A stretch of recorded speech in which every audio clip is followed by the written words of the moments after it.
Okay, so the next time you go to the library, you look for Bone Poems by Jeff Moss. And when you check it out, be sure to look at the pictures. This poem is Ankylosaurus. Can you say Ankylosaurus? Do you know every line in this poem ends with the word that rhymes with Ankylosaurus?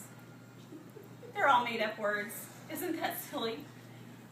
So you can look at that one, and the poem that we read is right there on page 28. And you can learn about all kinds of different dinosaurs. This one's about a whale.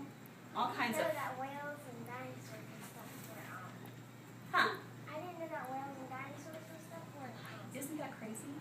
You will learn all kinds of crazy things in this book. Alligator is and a shark is. Well, you read this book and you find out for me, okay?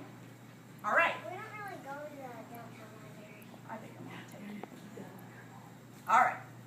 Thank you. The only place that I really go to the library at is the school library. And they might have one. School libraries are the best.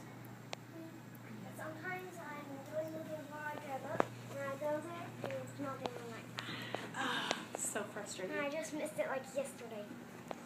All right. So mad. Thanks, babe.